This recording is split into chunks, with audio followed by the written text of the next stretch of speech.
अच्छा, एक सवाल है, सोचिए अगर किसी को अपने दिमाग को मतलब एक सुपर कंप्यूटर की तरह चलाने का वो फॉर्मूला मिल जाए तो हम सब ये महसूस करते हैं ना, कभी दिमाग एकदम तेज चलता है और कभी लगता है जैसे धुंध में फंस गया हो, हम चीजें क्यों भूलते हैं। कुछ लोग वो दूसरों से तेजी से कैसे सीख लेते हैं, ऐसा लगता है जैसे हम सबसे शक्तिशाली मशीन के साथ पैदा हुए हैं, लेकिन उसका यूजर मैनुअल किसी ने दिया ही नहीं। और आज हम एक तरह से उसी यूजर मैनुअल को समझने की कोशिश करेंगे। हमारे पास जो स्रोत हैं वे डॉक्टर जॉन मेडिना की विश्व प्रसिद्ध किताब 12 ब्रेन रूल्स पर आधारित हैं। अच्छा। और ये सिर्फ एक किताबी सारांश नहीं है, बिल्कुल नहीं। मेडिना एक न्यूरो साइंटिस्ट हैं। उन्होंने दशकों की रिसर्च को आप कह सकते हैं कि 12 सरल शक्तिशाली नियमों में निचोड़ा है, जो बताते हैं कि हमारा दिमाग असल में कैसे काम करता है। बिल्कुल। तो आज हमारी कोशिश इन 12 नियमों की गहराई में उतरने की है। हम ये समझना चाहते हैं कि इन नियमों को अपनी रोजमर्रा की जिंदगी में इस्तेमाल करके कोई भी अपनी प्रोडक्टिविटी, याददाश्त, फोकस और यहाँ तक कि अपनी रचनात्मकता को कैसे मतलब कई गुना बढ़ा सकता है। ये दिमाग के जादू को समझने जैसा है। तो चलिए इस पहेली को सुलझाना शुरू करते हैं। सबसे पहले तो दिमाग की बुनियाद को समझना जरूरी है।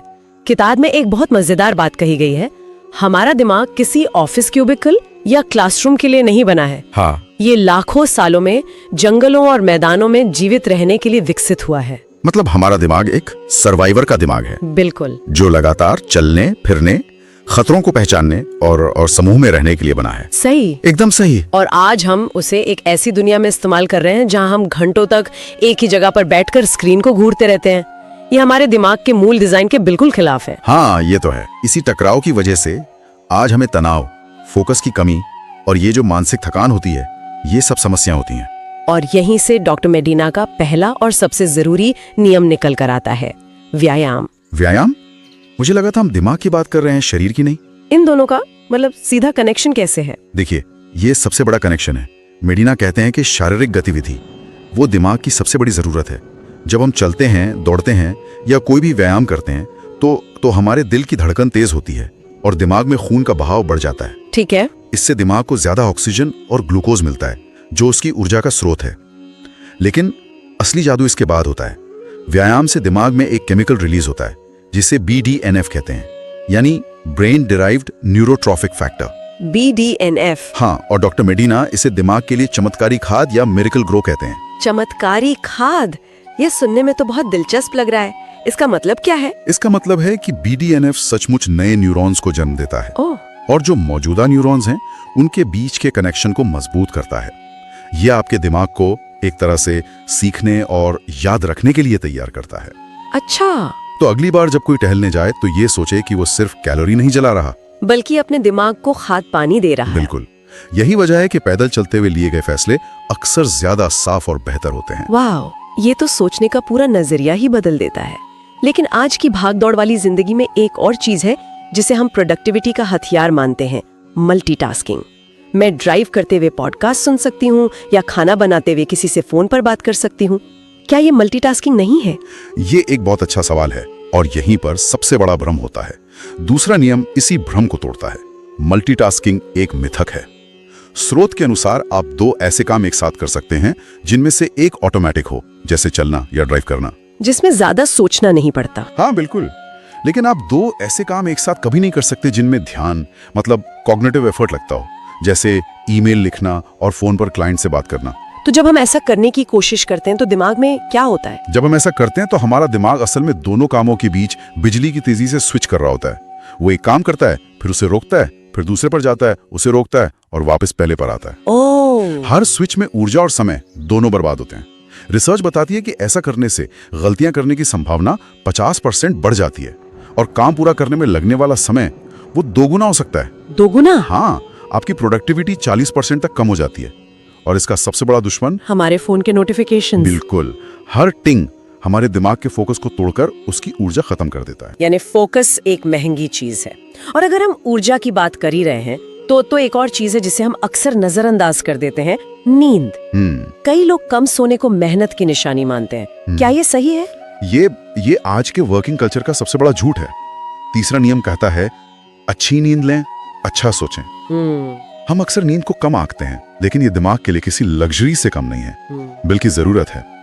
स्रोत के अनुसार नींद सीखना और याददाश्त की रीढ़ है। रीढ़? हाँ, दिन भर में हम जो कुछ भी सीखते या अनुभव करते हैं वो अस्थायी रूप से दिमाग में स्टोर हो जाता है।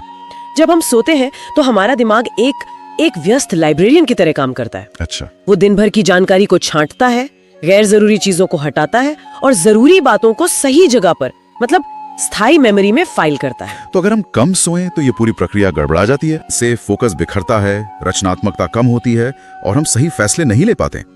असल में लगातार 17 से 19 घंटे जागना आपके दिमाग को कानूनी रूप से नशे में होने जैसा बना देता है। सच में? हाँ, किताब में तो 90 मिनट की एक पावर नैप के फायदों का भी जिक्र है, जो दिमाग की क्षमता को नाटकीय रूप से बढ़ा सकती है।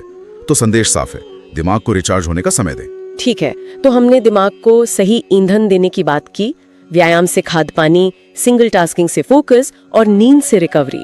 लेकिन एक बार जब दिमाग तैयार हो जाए तो हम उसमें जानकारी को प्रभावी ढंग से कैसे डालें?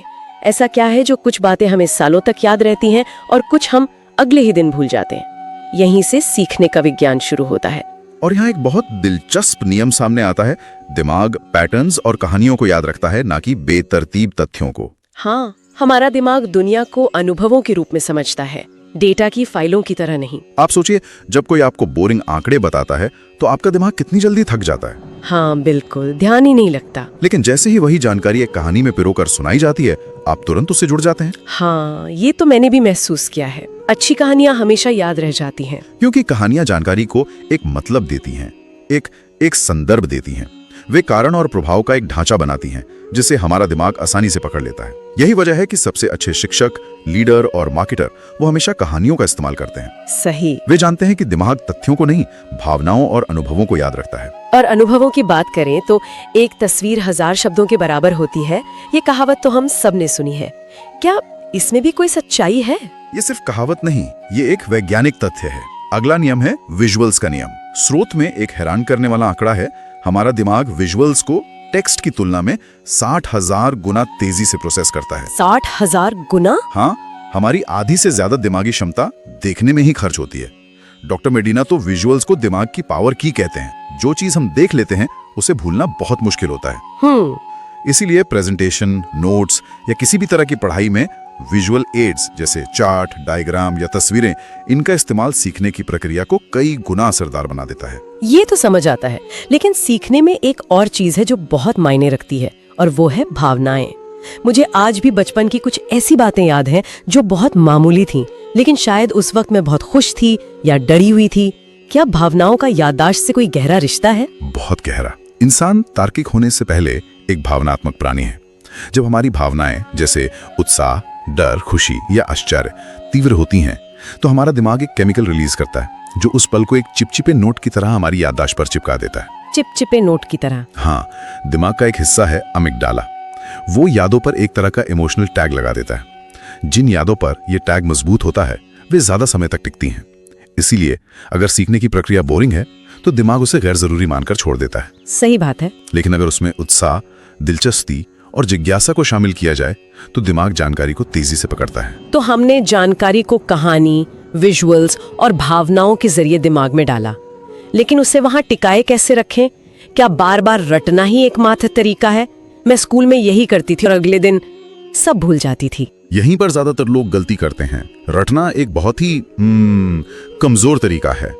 अगला नियम है दोहराओ, यानी रेपिटेशन, लेकिन सही तरीके से। मेरिना स्पेस्ड रेपिटेशन की अवधारणा समझाते हैं, यानी समय के अंतराल पर दोहराना। Spaced repetition? हाँ, रट्टा मारना रेत पर लिखने जैसा है, अगली लहर में सब धुल जाता है।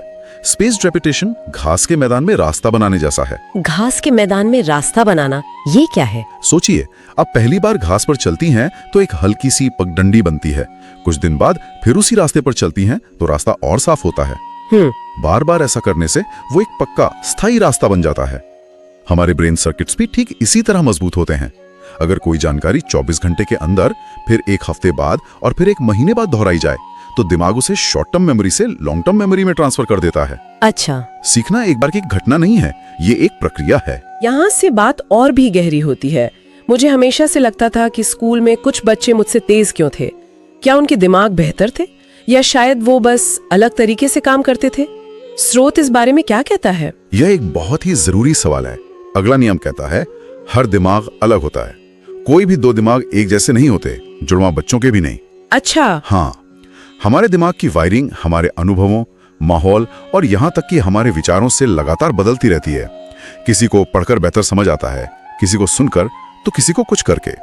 यह कोई कमजोरी नहीं है, बल्कि दिमाग की खासियत है। तो दूसरों की नकल करने की बजाय हमें अपनी ताकत के अनुसार सीखने का तरीका खोजना चाहिए। बिल्कुल। और इस खोज का ईंधन क्या है?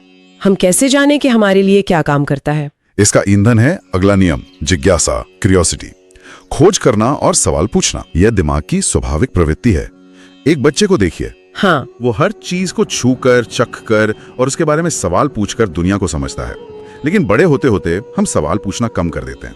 जब हम किसी विषय को जानने के लिए सच में उत्सुक होते हैं तो हमारा दिमाग डोपामाइन रिलीज करता है। डोपामाइन, ये तो फील गुड केमिकल है ना? हाँ, लेकिन ये उससे कहीं ज्यादा है। आप डोपामाइन को दिमाग का सेव बटन समझ सकते हैं। Save button? हाँ, जब आप कुछ नया और दिलचस्प सीखते हैं तो डोपामाइन का एक शॉट रिलीज होता है और दिमाग को सिग्नल मिलता है, अरे ये जानकारी जरूरी है, इसे याद रखो। ये सीखने को एक मजबूरी से एक इनाम में बदल देता है। बिना जिज्ञासा के दिमाग ऊब जाता है और सीखना एक बोझ बन जाता है। ये बहुत दिलचस्प है। अब दिमाग के सामाजिक पहलू पर आते हैं। एक नियम कहता है कि मनुष्य एक सामाजिक प्राणी है। हम अक्सर सोचते हैं कि सीखना एक अकेले में करने वाला काम है, किताबों और कंप्यूटर के साथ। लेकिन क्या ये सच है? बिल्कुल नहीं। हम दूसरों से सबसे अच्छा सीखते हैं। हमारा दिमाग दूसरे इंसानों के चेहरे के भावों, उनकी आवाज के उतार चढ़ाव और उनके इरादों को समझने के लिए बना है। जब हम किसी समूह में सीखते हैं, चर्चा करते हैं या किसी को कुछ सिखाते हैं तो हमारा दिमाग ज्यादा सक्रिय होता है। एक सकारात्मक और सहायक सामाजिक वातावरण में रहने से दिमाग तेज और स्वस्थ रहता है। अकेलापन वो दिमाग के लिए उतना ही खतरनाक हो सकता है जितना धूम्रपान शरीर के लिए। और इसी से जुड़ा एक नियम है जो मुझे थोड़ा अप्रत्याशित लगा, संगीत। म्यूजिक, संगीत का दिमाग से क्या लेना देना है? यह एक अद्भुत कनेक्शन है। संगीत सिर्फ मनोरंजन या मूड बदलने का काम नहीं करता, यह याददाश्त, ध्यान और रचनात्मकता को भी बढ़ाता है। अच्छा। हाँ, स्रोत के अनुसार संगीत दिमाग के दोनों हिस्सों, विश्लेषणात्मक यानी बायां और भावनात्मक यानी दायां, इन दोनों को एक साथ सक्रिय करता है। जिन बच्चों को संगीत की ट्रेनिंग मिलती है उनकी भाषा कौशल और गणितीय क्षमताएं बेहतर होती हैं। वाह! संगीत सुनना और संगीत सीखना दोनों ही दिमाग के लिए एक बेहतरीन कसरत है। ये वाकई हैरान करने वाला है। तो अब हम इस चर्चा के अंतिम और शायद सबसे शक्तिशाली नियम पर आते हैं। हम अक्सर ये सोचते हैं और डरते भी हैं कि उम्र के साथ हमारा दिमाग कमजोर हो जाएगा, हमारी याददाश्त चली जाएगी। क्या ये सच है? ये एक बहुत बड़ा मिथक है और अंतिम नियम इसी मिथक को तोड़ता है। दिमाग लगातार बदल रहा है। इस कॉन्सेप्ट को न्यूरोप्लास्टिसिटी कहते हैं। न्यूरोप्लास्टिसिटी? हाँ, इसका सीधा सा मतलब है कि हमारा दिमाग पत्थर की लकीर नहीं है, ये गीली मिट्टी की तरह है जिसे लगातार नया आकार दिया जा सकता है। असल में दिमाग में गिरावट उम्र की वजह से नहीं बल्कि सीखना बंद कर देने की वजह से शुरू होती है। तो इसका मतलब है कि हम किसी भी उम्र में अपने दिमाग को बदल सकते हैं? बिल्कुल, हम किसी भी उम्र में नए कनेक्शन बना सकते हैं, नई स्किल सीख सकते हैं और नई आदतें विकसित कर सकते हैं। आप कोई नई भाषा सीखना शुरू कर दें, कोई म्यूजिकल इंस्ट्रूमेंट बजाना सीखें या कोई नया गेम खेलें। हर नया अनुभव आपके दिमाग में नए रास्ते बनाता है। दिमाग एक मांसपेशी की तरह है, जितना आप इसका इस्तेमाल करेंगे ये उतना ही मजबूत होगा। सीखना बंद करना ही दिमाग को बूढ़ा बनाता है। वाह! तो इन सभी 12 नियमों को एक साथ देखें तो एक बहुत ही शक्तिशाली तस्वीर उभरती है। ऐसा लगता है कि जिन लोगों ने जीवन में बड़ी उपलब्धियां हासिल की हैं, उन्होंने शायद अनजाने में ही इन्हीं नियमों का पालन किया है। निश्चित रूप से डॉक्टर मेदीना का अंतिम संदेश यही है कि दिमाग की अपनी एक भाषा है। अगर हम दिमाग से लड़ने के बजाय उसके नियमों के अनुसार काम करें, जैसे हलचल, नींद, भावना, विजुअल्स, दोहराव, जिज्ञासा, तो हमारी सीखने की क्षमता, प्रोडक्टिविटी, फोकस और रचनात्मकता में जबरदस्त बढ़ोतरी हो सकती है। ये अपने दिमाग को साधने जैसा है। तो कुल मिलाकर मुख्य विचार ये है कि दिमाग कोई स्थिर मशीन नहीं है, बल्कि एक गतिशील बगीचा है। अगर हम उसे सही खाद, पानी, धूप और देखभाल दें तो वो फल फूल सकता है।